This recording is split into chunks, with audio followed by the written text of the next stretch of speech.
I'm Don Watson, and I'm going to be interviewing Judith Brett. Are there any farmers here, by the way? Anyone from more than, 50 miles from the GPO? 3, right. We're safe, that's good. I'm tempted to ask you what you're here for then. I'll come to that later on. Judy, to begin this, I have one question. I can't believe that we could be so far apart on this matter, but you describe Doug Anthony as good looking. Well, when you see the photo of them all lined up, he does stand out as actually quite good looking. I always thought he had a cruel mouth. Like he'd marked too many lambs or something. Yes, I suppose when you think of the cabinet he was in. Yeah, and the Country Party lineup in 75. He's the only one with any hair. Oh, it was the hair matter, right. Okay, well, I mean, only... and you don't boast. Only some of us will be old enough to remember those old Country Party people, and it's interesting to read in here that there were so many of them in the cabinet, Fraser's cabinet. Here is a bigger question than the one relating to Doug Anthony. I think it's bigger anyway. Let me say this at the beginning. I rather like you, I have a kind of twisted romance with the country. You used to visit it. We're about the same age. You used to visit it as a child. I lived in it, if you can call it that. And no, that's too hard. But on the 7 or 8 miles of the road on which we lived, there were about 24 farmers, each of whom raised about 4 children, all heavily subsidised. And this is largely pre-common market, so we had empire preference and that sort of stuff for our milk and so on. But about 40 cows with heavy rural subsidies was enough to raise 4 children and send them to the local high school. Most of them left before they got to Form 4, but it was there for them if they wanted it. Now there are 2 farmers on that whole strip. A lot of the land's gone back to rubbish, and you wonder why we cleared it in the first place. It would have been better to leave it as native bush. Some of it's been turned over into monocultural blue gums now. Beautiful original selections of 640 acres, nothing happening there. And then there are 2 other farms still being farmed. I think maybe there are 3. It's an extraordinary change. But I'm not sure, when I think about it, I think, well, there were that land, this magnificent South Gippsland blue gum forest was cleared for 2.5 generations, roughly speaking. And now a lot of it will go back, not to original blue gum forest, it'll go back to blackberries. And the people are building 50 square houses with giant sheds, to just live there and do nothing, grow a pumpkin maybe or something. So that's one point. And then I think if you go up to Lake Mungo, you'll see where people we know lived there for more than 30,000 years. And then another mob came and stayed for 2 generations, and now it's full of rabbits, and that's it. And the history is all about the 2 generations. So what I'm sort of getting at is that I don't know quite what I'm getting at, but I just want to you make a very strong case for the country, and it's good you call it the country instead of the bush, because we never called it the bush. But some people might say that historically speaking, the country has had its fair share. I mean, and in the course of getting their fair share, they've destroyed the mighty bush. They've destroyed vast swathes of the environment. Through the Country Party, through their tribalism, they've debilitated political debate. They've slowed social progress. They've dimmed the national mind, and they've given us a national stereotype of a sort of maudlin desperado in a big hat. And still they want more, they haven't had their fair share. So would you tell us why they deserve their fair share? Well, I don't know that that's what I was trying to do with the essay. I mean, what I was really trying to do is to give a framework so that people could understand why people in the bush think they deserve their fair share. It's sort of a meta But don't they just have to listen to one of the many programs where the Bush is always telling us why they deserve a fair share? Yeah, what I felt when I was watching the Independence after the 2010 election and reading the city commentary was I had this sense, I mean, yes, we're of an age where we sort of remember the country, and I mean, I remember listening to the Country Hour and I had some sense of it, but for a lot of younger people, and this is also would be from teaching students at La Trobe where I teach, I had a sense that they had no sense at all really about why the farmers were even there. I mean, okay, you know, these places have supported 2.5 generations, but there are still people there, and there's a historic process that was the reason that they're there, and it was really to just try to recover that history for the sort of contemporary memory, rather than to polemically take sides. Because I also think a lot of the younger people in the country don't have much sense of the reasons that they're there, and that governments put them there. You know, I mean, that's part of the reason why I think there's some sort of continuing political responsibility to try to think about what we're going to do about all this. But you do conclude that we do need the country and we do need to keep feeding them. My argument is, my question is, do we? Or shouldn't they be left to, you know, make do like the rest of us? Well, there's two things there. I mean, there's people and there's land. Now,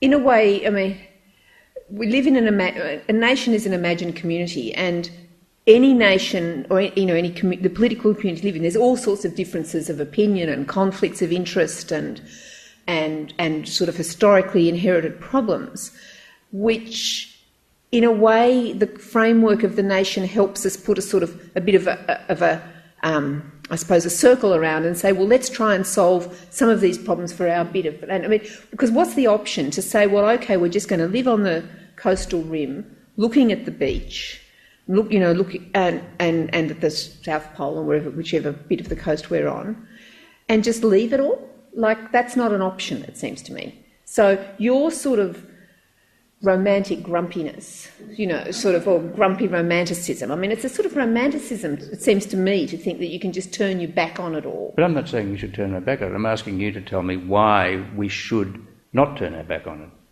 I'm not recommending we turn our back on it. Okay. I just want you to tell me why we should. Well, because there's people. Because it is called fair share. Yes. Well, fair share was to try to. I mean, I use that because that's, well, firstly, if you write a quarterly essay, you have to have a 2-word title. This is something that anybody wanting to write a quarterly essay should know. And I was thinking of regional mindedness, and then one of my friends said people will think it's about Indonesia. So anyway, and fair share is the term that the country keeps using about itself. So that's not me saying they need a fair share, but that's saying that that's what they want. But it's to say, well, there's a whole lot of people who live outside of the capital cities, and they are our fellow citizens, and you can't, you know, one of the things about the Australian Federation as against the Canadian Federation, for example, is we don't have states that are really rich and really poor in the same way. And I don't think a lot of people actually understand why we don't, and understand the fact that there are ideas of a fair share that have been built into our notion of, into the way our federation is structured through horizontal fiscal equalisation, this sort of really mouthful of a term, but which is really about the Commonwealth government taking the tax and sort of spreading it evenly across the land to some extent. And so it was to, and a lot of the political mechanisms that have been used to bind the country and city together have been actually at the level of state governments. And I think that our sort of national historians haven't done a very good job on that. Now, I know I'm not answering your question. So there's a whole lot of people who live there, and they're our fellow citizens, and there's mechanisms whereby when the Australian Federation was formed, there were mechanisms to ensure that there was some sort of equality of the provision of really basic services like health, education and communications. But also we've got all this land. Like, what are we going to do with it? I mean, do we just leave it going back to blackberries? Well, you know, but I think isn't it reasonable to ask, historically speaking, isn't it reasonable to ask, well, you know, exactly that, what are we going to do with it? I mean, what we do with some of it will be different to what we do with others. That's true, yeah. I mean, and I think it's reasonable, I think, for people who live in the cities or the rough environs to ask, well, how much money should we spend go on spending on rural Australia when so much has been, as it were, wasted and been very destructively spent? How do you measure whether it's wasted or not? Do you count irrigation schemes as failure or as a success? They also raised generations of children and caused enormous salination and environmental destruction. I mean, they seem to me like fair questions to ask. Yeah. And the Murray-Darling Basin is surely a very good example where really what's happened there, it seems to me, is a kind of is appalling. And in a way, the argument, their voices for a fair share have seen double standards in the media. As Bernard Keane pointed out a couple of days ago, the enormous media uproar over the building the education revolution thing, where it was shown that 6% of money was wasted in New South Wales, is nothing to what the MDB, the recent Parliamentary Committee report, will waste if they take the farmers and community view that all the money must go towards infrastructure and not to selling water. Now, the consequences of the environment will be very considerable, but it's billions more to put the infrastructure in. Yeah, but, I mean, I suppose one of the things I was trying to do with this essay is to say, I mean, it seemed to me that what happened in the 80s and 90s was that when the country and city had once been, in a sense, joined together as part of some sort of shared nation-building project. Now, it was always, flawed, and obviously, the whole environmental destructiveness of European farming practices and everything has happened. But what happened in the 80s and 90s was the economic liberalism effectively sort of divided the society or the nation into sort of economic units, it seemed to me, in some ways. And to some extent, it seemed to me the city forgot about the country. Now, the country is still there and still, wanting its fair share, but that's, in a way, this is partly to say, well, this is actually also a problem for the city to think about, to not just say, well, the farmers are always whinging and they're always, asking for more, but for the city, I mean, in a way, through environmental politics, there are a lot of city people who do engage with issues to do with the non-metropolitan part of Australia, and so it was to put that into some sort of framework and to say to put an argument to the sort of students of mine who'll say, well, if people want to live out there, it's a lifestyle choice, and it is for some people, but for other people, it's not. It's the basis of a series of historic decisions that were made by governments in the 19th century and the 20th century, and they're there because of that, and for people to, in a sense, understand that and to have some sense of shared responsibility, I guess.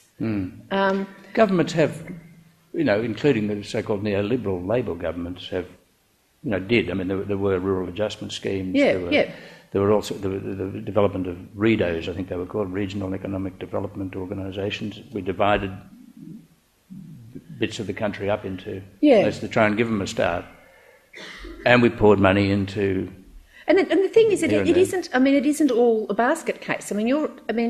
Okay, there's a whole lot of environmental degradation, but there are now regional cities that are doing quite well. Thriving. And thriving. And that the thing that in Victoria that Kennett did, which was to really concentrate the delivery of government services in some of the bigger regional centres, has actually improved the quality of service delivery in the country, even though it's really hard on people if they haven't got public transport, and even though it means that smaller centres have died. So, that it is. But so I think it's to get people to not to see that there are, if you like, I guess this is what Tony Windsor's wanting to do with national broadband, to say that can bring communications services into into the regional towns, so that they can sell architect services or legal services or whatever to the world. I mean, and it seems to me these are possibilities. It's not just about depressed dairy farmers. There aren't many of those, No, I know. South Gippsland, they're not depressed at all. They're doing very well, thank you. Well, my relatives up in the Golden Valley are pretty depressed. They do it hard up there. But these seem to be reasonable questions to ask. I mean, there's no question that there are farmers doing extremely well if they've got sufficient capital, sufficient skill. Yeah. There are farmers who are utterly crippled by debt can't sell, can't move really, and as a result, they can't farm well. In the region around West Wyalong, for instance, I found that 60% of farmers are absentee owned. 60% of farmers are absentee owned, and about the same proportion of farmers have debt to the extent that they can't get out. They're stuck. Whereas further up in around Walgett, until the recent floods at least, which cut their profits by half, but I met a farmer there who was going to harvest $14 million worth of crop that year alone. He was Farmer of the Year. But farmers are like 4% of the workforce. I mean, they're not. They're not the only people who live outside of the. Sure, but I'm just trying. But it's on that. Well, that's another point. My point is, don't we have to make decisions about which farmers should stay on the land and which should not? Well, the market will in it. Well, the market's been operating for a long while, and there's still a lot of farmers on there who can't get off, or don't want to get off. There's There's declining numbers. Yeah, of course there is. But I mean, what I'm saying is, if we're going to pour money into the farm and give them what is see, this is not just about farming. This is about communities, if you like. Yeah, it's about getting, I think, regional communities. Towns like Ballarat and Bendigo and Warrnambool, seeing them as sort of part of the sort of nation as a whole, rather than people living in Melbourne and living in Sydney just imagining that sort of encompasses basically the nation, and then there's Ayers Rock or Uluru. Well, I would have thought, Judy, that is about as romantic as it comes, if you don't mind me saying so, that we're going to live in this sort of capsule of Australia where everyone feels part of the place. Yeah, no, I know, but it's part of, look, this is fairly modest, my ambitions in this essay. I think it's not to actually write a manifesto for the National Party. It's really just to write... Spare us. It's really to just write a historical essay to try to help people understand what the historic relationship between the country and city has been, how it's changed over the last 100 years, and from that to be able to think a bit more sympathetically and maybe a bit more imaginatively about where we might go. I mean, it's really quite modest, what I was trying to do. Well, I'm just trying to see what we might think. Yeah, at the end of it, I thought I have, I'd done all my historical bit and looking at, why the city once really depended on the country and how that's changed, and what the sort of pulling apart of country and city has been by processes of economic, cultural, demographic change, and then the way neoliberalism sort of really accelerated that process. And I thought, well, I'm actually going to have to come up with a bit more. I've got to come up with something to sort of look at how to take us to the future. And I have to say I found that very hard. It's really hard, these questions. But it does seem to me that there's we can't just we can't just say, well, it's their problem. I think that's really all I doubt whether anyone here would be inclined to say that it's their problem, though. Well, I think everyone sort of... well, maybe, yeah. Maybe young But, people. even I've got a quote from Tim Fisher. Even he said it's your problem at some point. He said, this is at the end of the century, end of the 90s. He said, well, I'm just sick of everybody whinging. You've just got to come up and reinvent yourself. You can be Veranda Town, or the town with the biggest clock tower, or there's a sort of defeatism in that. And it's appalling for the Country Party. But isn't there also a sort of defeatism in saying, well, we will present you with the solution? Like, where do you think I'm saying that? The opposite of what Tim's saying. If Tim's saying, well, you've got to come up with your own solutions. You're saying that's defeatist. I'd say, well, you could equally argue, yes, but it's defeatist I suppose to say we what's defeatist about it was that they were sort of gimmicky. It's like, this proliferation of festivals now across rural Australia. There's one I heard on the radio. There's a little town in Queensland where they have a festival to roll pumpkins. Pumpkin rolling festival, because they thought They said they got together, what have we got? The only thing they had that was distinctive was a steep hill. They thought, what can we do with this steep hill? I know, we can roll pumpkins down it. It's the Goolwa pumpkin rolling competition. Now... You think that's sort of demeaning? Yes, I do. I find there's a sort of pathos about this. I mean, it's fine. They could have a pathos competition, right? Australia-wide. If people want to roll... I do. I mean, I suppose I do have a sense... You're right, there is a sense of sympathy I have for these people that, to me, many of them look like they've been marooned by history. They were put there by particular historical processes with the settlement of the land. The land was, not able to support the sort of fantasy of European closer settlement and market towns and that sort of range of habitation sites, and many of them are effectively marooned. And so that's not really about a solution, but it's just to sort of try and explain why that happened. They're not there from lifestyle choices; they are sort of marooned by larger historical forces.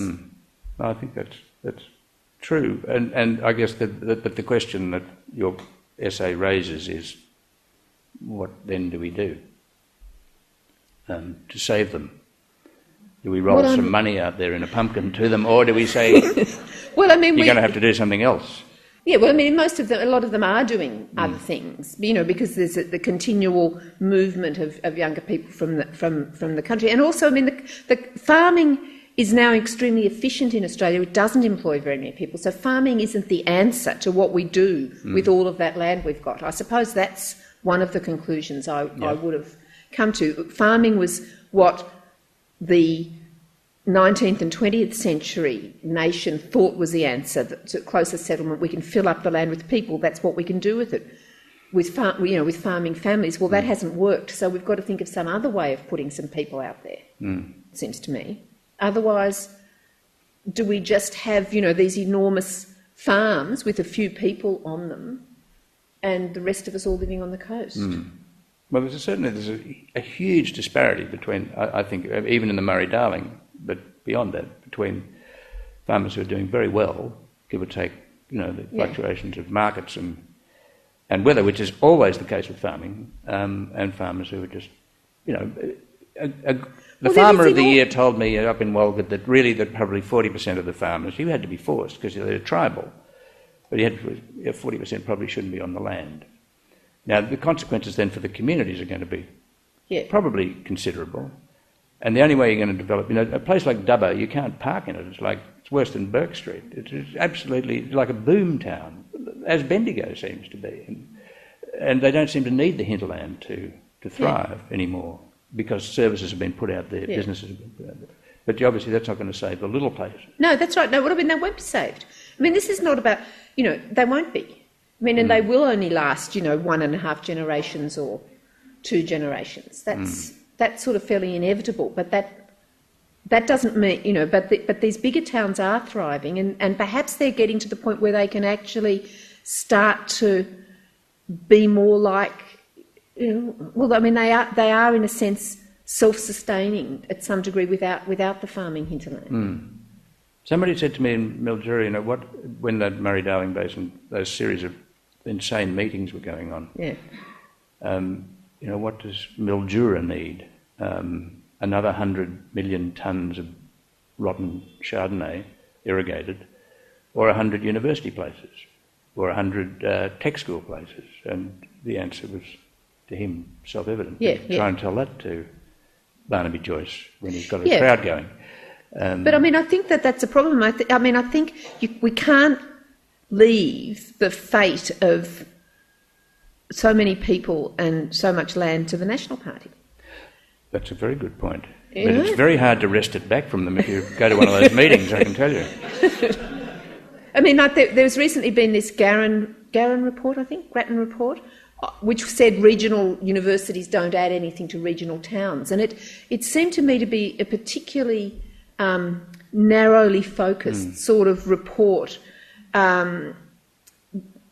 it said you can't find that the towns with universities are growing faster than the towns without them or something. But it didn't seem to say, well, isn't this actually quite a good thing to have these regional university towns? There's a whole lot of things they can offer in terms of space, and they're slightly cheaper for people to live in, and a whole range of things. And that would be, I think, a good thing. Like the dream of decentralisation's been followed by, governments have tried it at various times. They tried it in the 50s. People say, oh, it never really works. Well, nothing ever really works. I mean, things work a bit.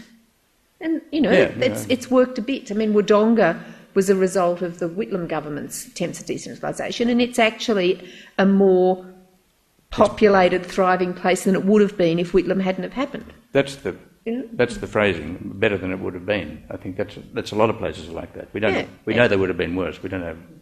However, I'm serious about this. I think you can say that about Dubbo and Warrnambool and those places. They are better than they would have been if we hadn't done something. Yeah, that's right. Exactly. And that's what politics is. Politics is not about getting the best solutions. It's just getting something that's a bit better than it might have been otherwise. Yeah, but then you can also have, can't you? Surely you can have.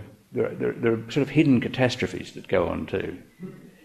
Like the Murray-Darling and the way it's been handled by compromise, more and more compromise, until the place is almost unsalvageable. Or you have catastrophes like, and this I think is a point about building a kind of, raising the base of knowledge among rural communities. There is a sort of, they're very suspicious of science. Some of them are. No. Well, let me give you an example, an historic example. If you take those irrigation schemes, they went out there with fallacies. Yes, I know. And even as recently as 20 years ago, they were told that what they had to do was rip out all their old vines and all their stuff that was good and stick in Chardonnay and grow it with masses of water. And these three large companies, it wasn't government deceiving them, but they all went over to it. And they went from $100 a tonne to $15 a tonne, and they're buggered. But, I mean, there's other sectors of the economy, like retail, for example, where these things happen. But, I mean, one of the things that happened with the Murray-Darling is the government over-allocated the irrigation water. I mean, it's not just the fault of the people who were there. No, but that's right. But they're going to fight for it. And probably a lot of them will end up having to leave. I mean, so, and now there is a. I mean, if you compare with, say, 30 years ago, there's now a real national focus on the Murray-Darling Basin, and people are much better informed about it than they were. So that's actually seems to be an improvement. Now they're still, we've got a federal government that's fairly weak, or very weak. So it's in a very difficult, very weak, very weak. It's in a very difficult position because it doesn't actually have the confidence or the political capacity to actually do anything very much in the face of any sort of opposition. And that we haven't quite seen what the outcome of the Murray-Darling thing is going to be yet. I guess my point would be that as this is an historical essay, it might be worth asking whether the signs are that the history is going to proceed rather more fruitfully in future, or we may go much the same way.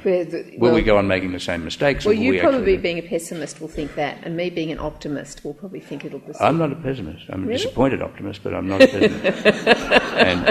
and that's not a pessimist at all.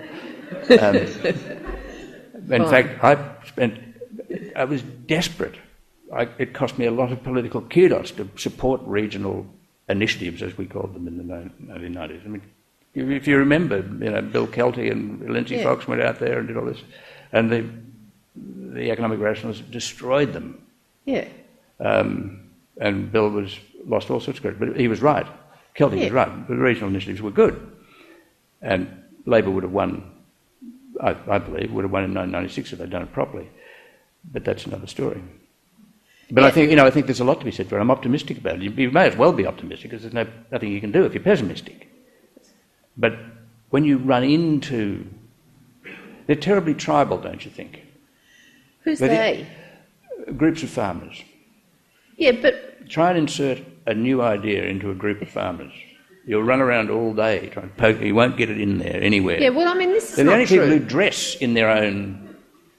I mean, Landcare was a new initiative. Thought up in Canberra. it might have been thought up in Canberra, but it was taken up by a lot of people in farming communities. It was a new idea. Yep. They took it up. They mightn't have had it themselves, but they did take it up. Yeah, if it's a new idea with money behind it, they'll take it. It's true, Judy. I'm sort of a bit defeated by your sort of... because, the farmers are not the only people out there.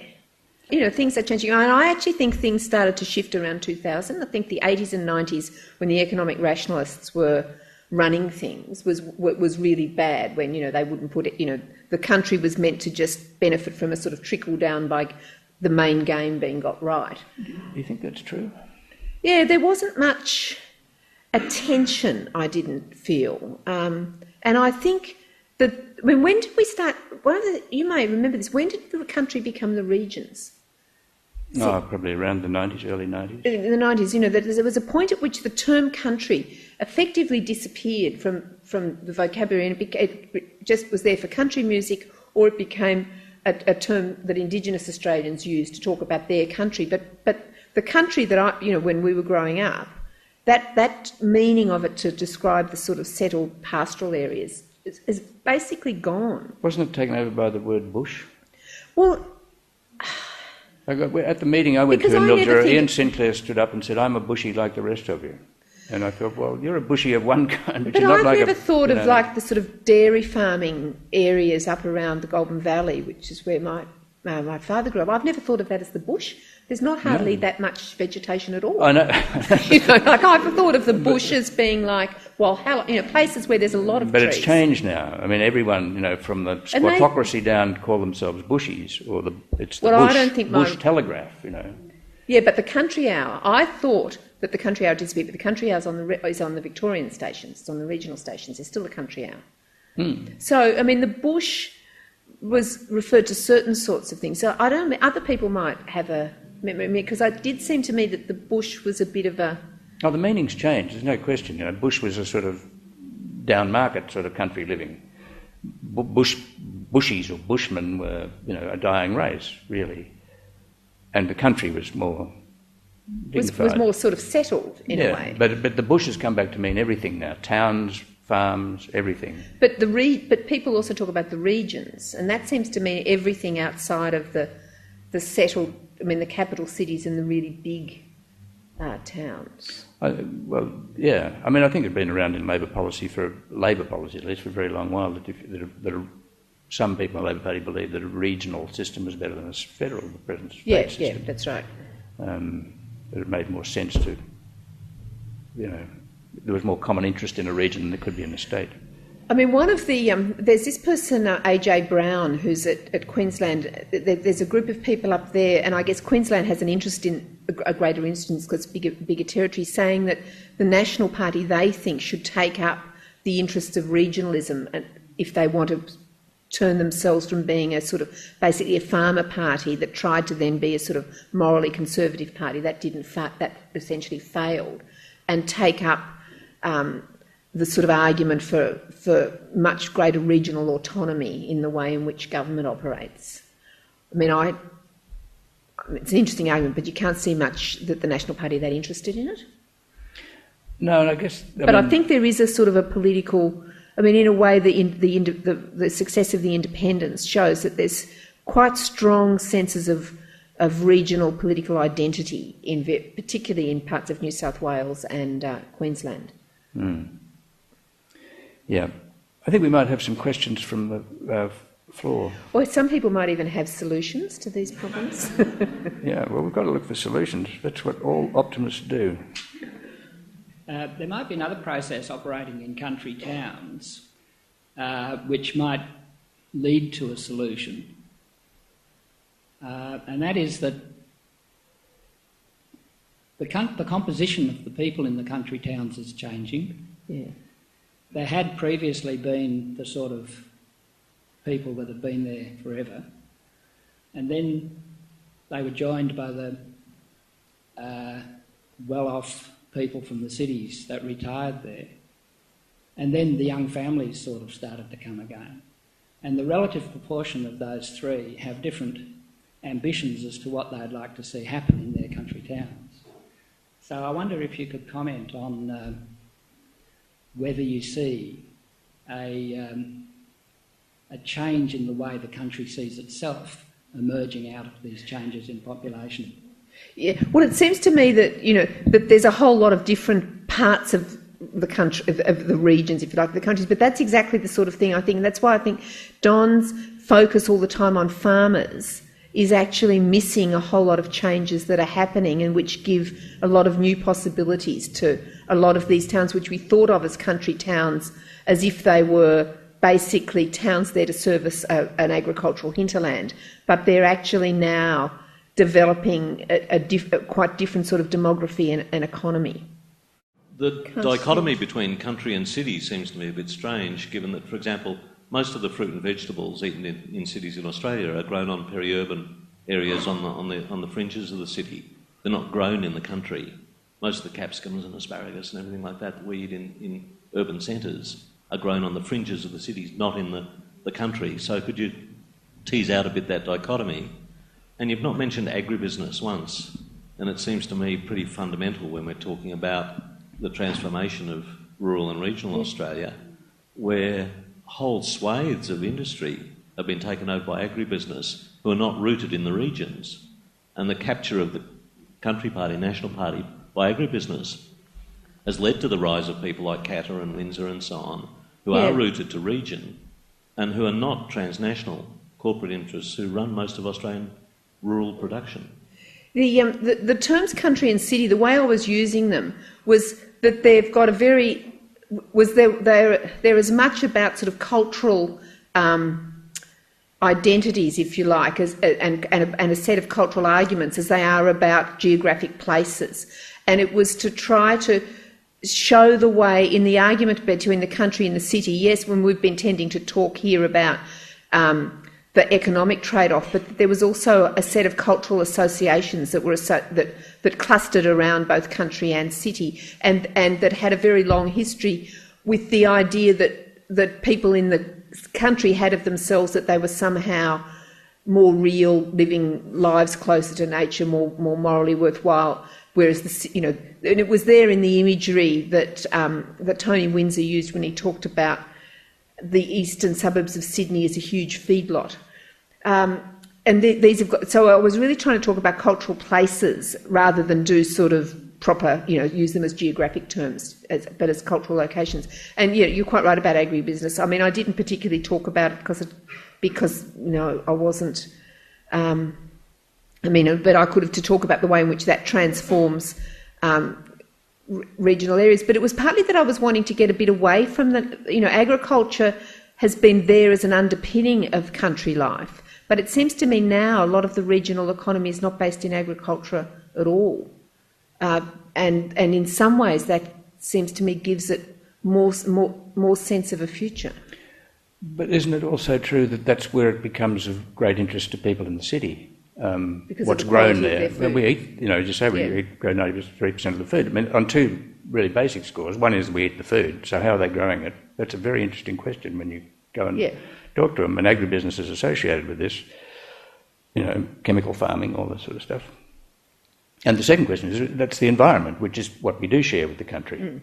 It is the nation, is for a continent stuff. So, and I think agribusiness has a lot to do with whether farms live or die too, whether towns live or die. Very much the case. Anyway, next question.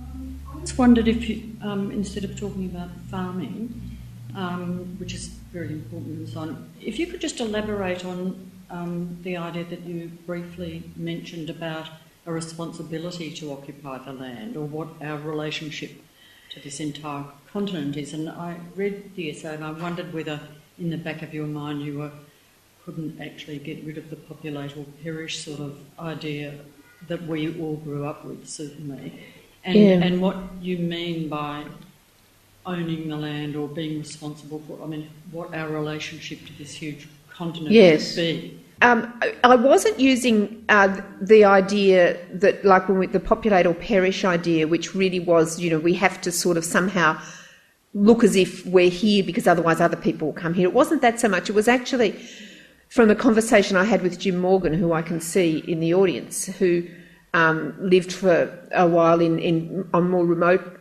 areas on big properties.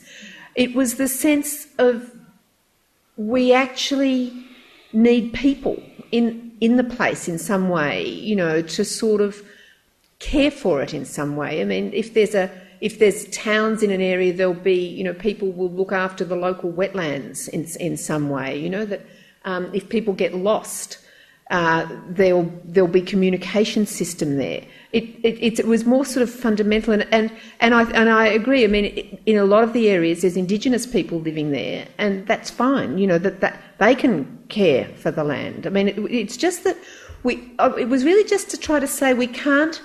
There's a quote that I've got that's from an article that was written about decentralisation in the 1950s, where the person says, we can't be just a series of sort of cities perched on the periphery of a depopulated bread bowl, and much of it wouldn't even be a bread bowl. It would just, and so it's really just that of saying, well, we've got to in some way think about the fact that there's all this land there, and do we? I mean, and Don is quite right. A lot of it is now sort of rubbish land. I mean, it's been much. It's been. It's full of feral animals and blackberries. And do we just sort of say, well, there it is. It's now full of feral animals, and leave it turn it into a sort of badlands? As I said, I think of it, Mad Max and Bradley Murdoch and feral goats. So that it was really just to ask that question. It wasn't really to say. And the Bob Catter thing seems to me a bit mad. 60 million people. You mean the thing? Why don't you just say Bob Catter? That 60 million people could be there, sort of. But so that's really all. It was just, it's not the populate or perish or, I mean, and maybe the Indonesians would do a better job with the North. Setting up abattoirs there and that sort of thing. Well, they might be better at making use of irregular rainfall. I don't know. But I mean, it is that sense that there is all this land there, and we can't just let it be or let it go or something. In fact, we export our skills in dealing with rainfall and dry land farming to Indonesia. We actually go and train them. We're very good at farming. We have been for a really long time. Yeah. But what's astonishing is that we're so good at farming compared to the rest of the world, but we have made such a hell of a mess of such huge parts of the environment. And I reckon that's where it gets very interesting about what the city thinks about the country, because we do have the numbers. We may have nothing else, but we've got the numbers. That's right. And we always have had. And that's why I say that the tribalism of the farmers is very bad for them and very bad for the nation as a whole. That really, to resolve any of these problems in any partial way even, requires them giving up that tribalism and people in the cities taking an interest in the environment as a whole and where their food's coming from and all the rest. And that's the debate you can't have in the present political arrangement, because it is a tribal fight. And for the most part, I think city people just think, oh, well, that's them. And we'll take their national stereotype. We like that. They're amusing and the rest of it. But the actual intellectual engagement, the Murray-Darling Basin debate is a perfect example. I mean, they just bounce off each other. There's nothing. You have a madman like Barnaby Joyce trying to rev him up to revolution or something that he doesn't know what he's doing. And I mean, that was the most astounding thing, because here was a guide. It said in the first 3 paragraphs over and over again, this is a guide to the thinking of the Murray-Darling Basin authorities. And it was treated as if it wasn't a guide. It was treated as if it was this was a blueprint. This is what was going to happen to them. And no one anywhere stopped them and said, hang on, we're just here to... The one person at the meeting I went to was Sinclair, who was very grumpy about the whole thing. And I thought, well, he's all right. But everyone else was just completely in the dark. And that, I reckon, is where that's the next essay, is actually, how do you make that engagement work? Yeah, but to do that, people need to, in a sense, know where people are coming from, I guess. That's Quite. And the tribalism is partly underpinned by a notion of country life as morally superior, closer to nature, and you're right, and the suspicion of the city and all of that. I mean, that's all quite right, and we need to. And city people have their own stereotypes. They may be amusing, but they also see it as full of these sort of rednecks. And I mean, and Katter plays up. I mean, and also the country keeps producing these people. So the two great mass murders of the 20th century were provincials. So you've got to watch out for provincials. I'll just stand up so you can see me. I'm just wondering about your definition of country, because it seems to me you either go with Don and farmers and passion fruit sponges and tribalism, but if you go with Judy and the people down the front and communities with lots of different people coming in and out of them, well, what's a country apart from just more open space and some fresh air and blackberries? And this person comes from down near Foster too, I'm sure. Thank you. Well, that's a good point, and it may be that with these the sort of thing that the guy who asked the first question, when he was talking about the very changed demography of a lot of these regional towns, it may be that those people actually won't identify with that old notion of country, that they may think of themselves as living in some sort of town rather than in the country, and that may shift if they don't have the connection with agriculture anymore. And then it is about them just living somewhere else rather than in the capital cities. But that in itself seems to me to be quite a good thing, if we could have more really vibrant regional towns, of a decent size in Australia. It's funny that I often, when you see these really vibrant regional towns, I often wonder what these smaller regional towns think about these, because there's always so much resentment between, like Currumburrally and Gather Foster. I mean, Yarram. There's a sort of, some towns just do better than other towns. It's always been the case, and no one quite knows why. And I think the whole point of regionalising this was to try and get over the sort of pettiness of shire squabbles and the myopia of shire views by making them bigger, giving them a sense of scale and what have you. And maybe it's a generation, in a generation or two, people will accept the fact that one faggy has got something in common with a town 18 miles away. How do you account for the fact that, generally speaking, the country is a lot more conservative than the city? And do you think that maybe the introduction of national broadband would maybe open them up to new ideas, if you think that the idea is isolation? Well, I don't think that they're more conservative than the people in the city because they don't have access to information. I mean, they've got radio and television and books. But I think that if we were talking about farmers, which is what Don was talking about, I mean, there is a sense in which, when you say more conservative, I mean, it's hard to know what more conservative means, but if people are able to live in communities where there are more people who are like them, I think that makes people more conservative than if they've got to live inside of, they've got to live in social spaces where there's a lot more people who are different from them and they have to negotiate that more on a daily basis. But I think there's also, though, in politics, politics is really slow. There's always a sort of belatedness, it seems to me, about political organisations and political forms and political ideologies. It's as if they represent the social experiences of the generation before. And in a way, I think all of our politics is pretty conservative at the moment. I don't actually think that the National Party politics is... I mean, it's hard to know because the Labor government's so... very weak. So weak. But, I mean, there's a sense in which you feel that it's all zombie politics now, that they're all somehow disconnected with the ways in which the society's changing.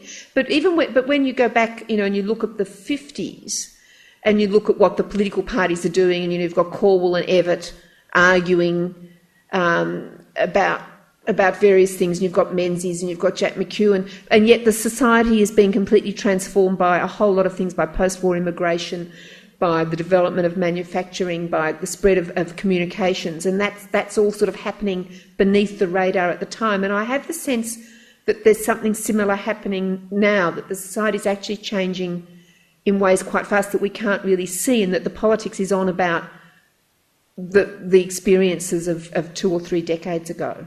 Over here, sorry. Yep. Do you think there's just a sense of romanticism that we have if we're looking for solutions to this problem? I mean, even if we offered tax breaks to companies to move to regional centres, they will in turn create denser regional, denser cities and towns.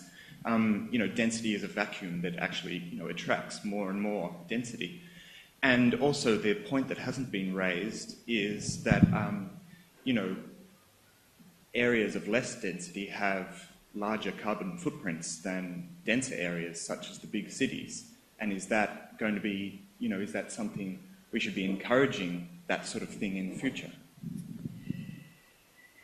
Yes, I mean, like but the thing about the less density is at the moment our capital cities, we've just got this huge sort of suburban surrounds, which is one of the things that's adding to our carbon footprint. I mean, one possibility would be for us to have, like Europe, where you've got really good trains linking regional towns, and so that it doesn't mean that the people in the regional towns have to be spread out across the landscape.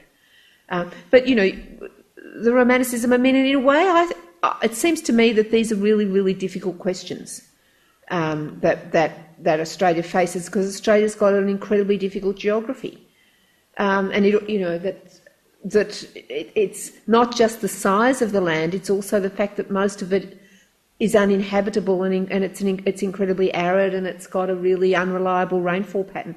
And to some extent, after 200 years of habitation, it's like we're only just really internalising the some of the sort of limits that the land and the environment and the rainfall patterns and the soil. I mean, we haven't talked about the fact that the soil is actually not that arable by comparative standards. That it's as if we're only just coming to terms with that. Yeah, I mean, or internalising it, or thinking that it's not something that we can wish away. We might never internalise. I mean, if you take the reaction to the abattoirs in Indonesia, for instance, if you were trying to start an Australian pastoral industry now, you wouldn't get to first base. You just wouldn't have one. If that's community attitude to cruelty, you just wouldn't have a pastoral industry. Because read the history of the pastoral industry. Millions of animals die every year in the most appalling ways, from starvation, from thirst, from scab and disease of every kind. You wouldn't have one. You say, no, we're not going there. Well, that's what a lot of vegetarians think. But they think that about killing a few animals in an abattoir as opposed to how the but people who don't eat produced. meat, that's what they think. I mean, that's what they would think, that generally that would be better off to not have a pastoral industry. So yeah, well, that would. But what about sheep? Wool? Is that all right? I mean, what I'm saying is that we'd still have been a pastoral industry if we didn't eat them. Okay.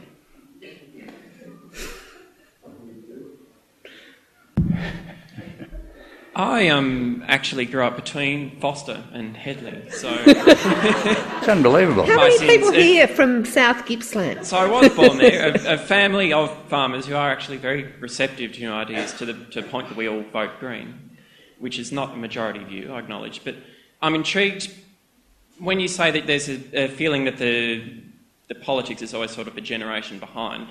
It does feel like we think of the country as conservative because, in some ways, the National Party has kind of gerrymandered itself into the illusion of relevance. But really it feels like they're kind of coasting towards the end.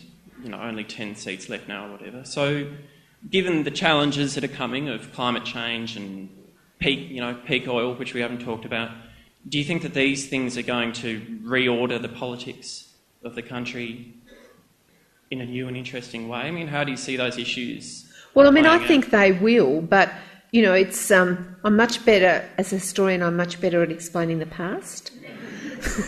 But it does seem to me. I mean, you're quite right about the National Party, and the Labor Party is looking much like that too. I mean, it's very hard to know, but there's a sense in which the national politics at the moment is sort of farcical in its disconnection from the ways in which people are living and thinking. So, you know, and the thing is, the Greens are obviously there, and they've captured a new sensibility that's there, and in a way, it's hard to know where that's going to go, I think. The interesting thing about the Greens is obviously they're not a huge force in the country, but there's not a massive difference between the urban and rural vote. It's just because of the way politics works, they don't get elected out there. There's not a vast gulf, it's only a few percentage points. Yeah, no, I think that is interesting, and it's showing, if you like, a sensibility that's emerging that actually is not fractured by this country-city divide in the way that the politics of our past has been, and I think that's an interesting point that you've raised there. Okay, well, thank you very much for coming. Thank you, Judy. And, I think you can buy this out there.